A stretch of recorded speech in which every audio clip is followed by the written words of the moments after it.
បាទមានសួរបងប្អូន Honda Click សល់គាត់ប្រភេទសល់ចាក់ចឹងបងប្អូនគាត់ដូរមកប្រភេទ Smart Key Sim 61បើកកែប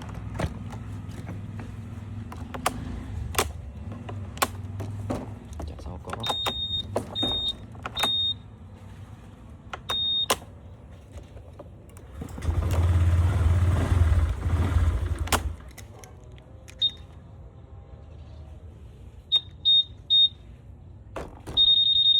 បាទបែក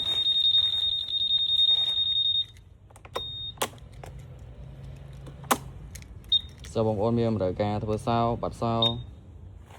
ប្រភេទសោចាក់ចឹងបងប្អូនដាក់ Smart Key បានបងប្អូនសេវាកម្មធ្វើជូនដល់ទីតាំងបងប្អូនតម្លៃសមរម្យបាទសូមអរគុណ